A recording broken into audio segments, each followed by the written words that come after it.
ভাবুন তো, আপনি এমন এক পৃথিবীতে পা রাখলেন যেখানে চারপাশে কোনো বাতাস নেই, নেই বৃষ্টি, নেই নদী, নেই গাছপালা, আর আপনার পায়ের নিচের মাটি দেখতে ঠিক আগুনে পুড়ে যাওয়া ছাইয়ের মতো। কিন্তু আশ্চর্যের বিষয় হলো, এই ছাইয়ের মতো মাটির উপর দিয়ে মানুষ একদিন পৃথিবী থেকে প্রায় 4 লক্ষ কিলোমিটার দূরে গিয়ে হেঁটেছিল। আর সেই মাটিতে পা রাখার পর নভোচারীদের বুট ডুবে যেত কয়েক সেন্টিমিটার পর্যন্ত। কিন্তু প্রশ্ন হলো, চাঁদের মাটি এত নরম কেন? চাঁদে তো পৃথিবীর মতো বৃষ্টি নেই, বাতাস নেই, নদী নেই। তাহলে কে এই মাটিকে বছরের পর বছর ধরে গুঁড়ো করে ফেললো? আরও আশ্চর্যের ব্যাপার, চাঁদের এই মাটি আসলে পৃথিবীর মাটির মতোই মাটি নয়। এটি এমন এক অদ্ভুত পদার্থ যার প্রতিটি কণার মধ্যে লুকিয়ে রয়েছে চাঁদের কোটি কোটি বছরের ইতিহাস। আজ আমরা সেই রহস্যের গভীরে যাব, জানবো কেন চাঁদের পৃষ্ঠ দেখতে পোড়া ছাইয়ের মতো, কেন সেখানে হাঁটলে পায়ের ছাপ দীর্ঘদিন থেকে যেতে পারে, কেন চাঁদের ধুলো এতটা ধারালো, এবং কিভাবে মহাকাশের পাথর আর আগুনের মতো শক্তিশালী আঘাত চাঁদের মতো পৃষ্ঠকে ধীরে ধীরে পরিণত করেছে এক বিশাল ধুলোর সমুদ্রে। এটাই চাঁদের মাটির রহস্য। পৃথিবীতে আমরা যাকে মাটি বলি, তার পেছনে রয়েছে কোটি কোটি বছরের এক প্রাকৃতিক প্রক্রিয়া। বৃষ্টি পড়ে, পাথর ভাঙে, বাতাস ক্ষয় করে, গাছের শিকড় পাথরকে দুর্বল করে, তারপর সেই পাথর ধীরে ধীরে ছোট হতে হতে তৈরি করে মাটি। কিন্তু চাঁদে এই প্রক্রিয়ার কিছুই নেই। চাঁদের পৃষ্ঠের যে স্তরকে আমরা সাধারণভাবে মাটি বলি, সেটি বিজ্ঞানীরা বলেন লুনার রেগোলিথ।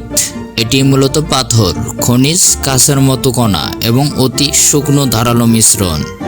এবং আপনি যদি চাঁদের মাটির দিকে তাকান, আপনি আসলে কোনো জীবন্ত মাটির দিকে তাকাচ্ছেন না। আপনি তাকিয়ে আছেন বিলিয়ন বছরের মহাজাগতিক সংঘর্ষের অবশিষ্ট অংশের দিকে।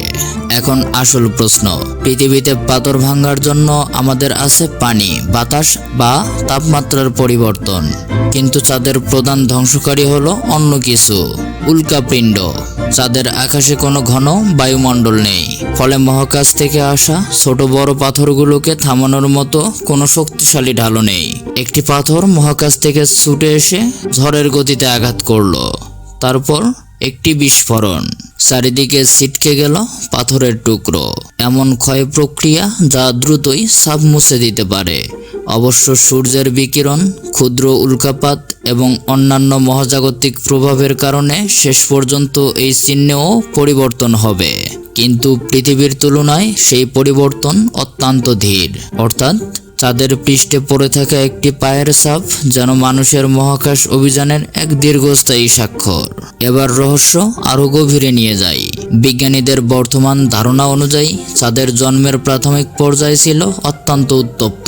প্রায় 4.5 মিলিয়ন বছর আগে পৃথিবীর সঙ্গে এক বিশাল মহাজাগতিক সংঘর্ষের পর চাঁদ গঠিত হয়েছিল। এমন ধারণাই বর্তমানে সবচেয়ে শক্তিশালী মডেলগুলোর একটি।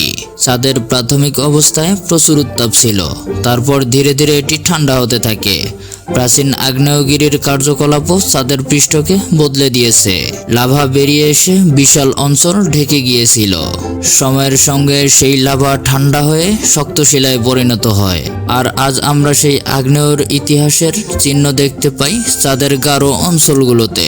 তাই চাঁদের মাটি দেখে যদি আপনার মনে হয় এ যেন আগুনে পুড়ে যাওয়ার কোনো এক পৃথিবী, তাহলে সেই অনুভূতি একেবারে অমূলক নয়। কারণ চাঁদের ইতিহাসের একটি অংশ সত্যি আগুন, লাভা এবং প্রচণ্ড উত্তাপের সঙ্গে জড়িত।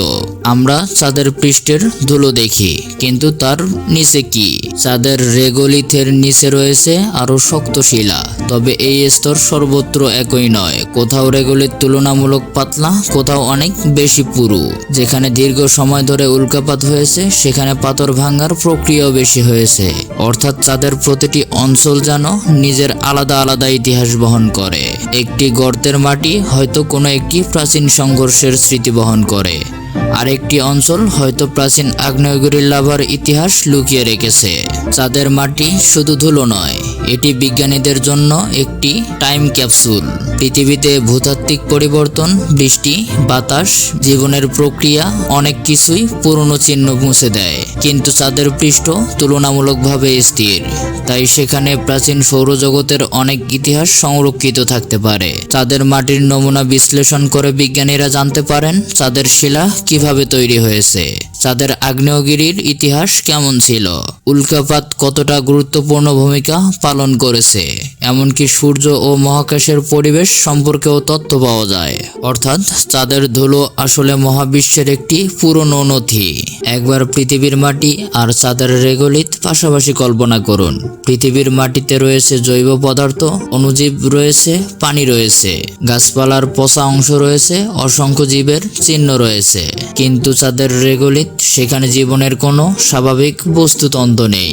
তাই চাঁদের মাটি বললেও এটি আসলে পৃথিবীর কৃষি মাটির মতো মাটি নয়। এটি মূলত ভাঙ্গা শিলা, খনিজ কণা, দীর্ঘ মহাজাগতিক সংঘর্ষের ফল। চাঁদের পৃষ্ঠের আড়ালে আপনি এমন একটি দৃশ্য দেখতে পাবেন যা পৃথিবীতে কল্পনাও করা কঠিন। চারিদিকে ধূসর ভূমি, দূরে পাহাড়, অসংখ্য গর্ত, উপরে কালো আকাশ, আর আপনার পায়ের নিচে কোটি কোটি বছরের পুরনো ধুলো। সবচেয়ে অদ্ভুত বিষয়, আপনি নিজের চারপাশে কোনো বাতাসের শব্দ শুনতে পাবেন না, কারণ চাঁদে প্রায় কোনো বায়ুমণ্ডল নেই। আপনি যদি সেখানে দাঁড়িয়ে চিৎকার করেন, আপনার পাশে থাকা অন্য একজন নভোচারী সরাসরি আপনার কণ্ঠ শুনতে পাবেন না, কারণ শব্দ ছড়ানোর জন্য কোনো মাধ্যম দরকার। চাঁদের পরিবেশে তা নেই। তাই চাঁদের এই ছাইয়ের মতো ভূমি শুধুই ধূসর নয়, এটি এক নীরব পৃথিবী। আজ আমরা যে প্রশ্ন দিয়ে শুরু করছিলাম, চাঁদের মাটি এত নরম এবং আগুনে পোড়া ছাইয়ের মতো কেন, তার উত্তর আসলে একটি মাত্র কারণ নয়। চাঁদের পৃষ্ঠকে কোটি কোটি বছর ধরে বদলে দিয়েছে উল্কাপাত, প্রাচীন আগ্নেয়গিরি, লাভা, চরম তাপমাত্রার পরিবর্তন, সূর্যের বিকিরণ এবং মহাকাশের অবিরাম আঘাত। এই সব কিছু মিলে তৈরি করেছে এমন এক পৃষ্ঠ যা দূর থেকে দেখতে ছাইয়ের মতো, কিন্তু কাছে গেলে বোঝা যায় এটি কোনো সাধারণ ছাই নয়, এটি চাঁদের ইতিহাস। প্রতিটি ধুলোর কণা যেন একটি গল্প। কোনো কণা হয়তো প্রাচীন আগ্নেয়গিরি লাভা থেকে এসেছে, কোনো কণা হয়তো কোটি বছর আগে সংঘর্ষে ভেঙে যাওয়া পাথরের অংশ, কোনো কণা হয়তো বা এমন একটি ঘটনার সাক্ষী যখন মহাকাশে কোনো পাথর প্রচণ্ড গতিতে চাঁদের বুকে আঘাত করেছিল। আর আজ সেই ধুলোই আমাদের বলে দেয় চাঁদ কখনোই পুরোপুরি মৃত বা স্থির কোনো জগৎ ছিল না। তার পৃষ্ঠ বদলেছে, ভেঙেছে, পুড়েছে, আঘাত পেয়েছে, আর ধীরে ধীরে তৈরি হয়েছে সেই রহস্যময় ধূসর পৃথিবী যাকে আমরা আজও রাতের আকাশে দেখি। হয়তো একদিন আবার মানুষ চাঁদের মাটিতে পা রাখবে, হয়তো সেখানে তৈরি হবে গবেষণাগার, হয়তো চাঁদের ধুলোর উপর দিয়ে হাঁটবে নতুন প্রজন্মের মানুষ, কিন্তু তখনও তাদের পায়ের নিচে থাকবে সেই একই প্রাচীন রেগোলিথ, যে রেগোলিথ কোটি কোটি বছর ধরে নীরবের অপেক্ষা করছে মানুষের পরবর্তী পদচিহ্নের জন্য। তাই পরের বার রাতে চাঁদের দিকে তাকালে শুধু চাঁদ দেখবেন না, ভাববেন এই ধূসর পৃষ্ঠের প্রতিটি কণা হয়তো কোনো এক প্রাচীন মহাজাগতিক বিস্ফোরণের স্মৃতি বহন করে। আর সেই কারণেই চাঁদের মাটি ধুলো ও ধূসর। চাঁদের মাটি হলো মহাবিশ্বের হাতে লেখা এক বিশাল ইতিহাস, আর সেই ইতিহাসের সবচেয়ে রহস্যময় পাতা হয়তো এখনো আমরা পড়তেই শুরু করিনি।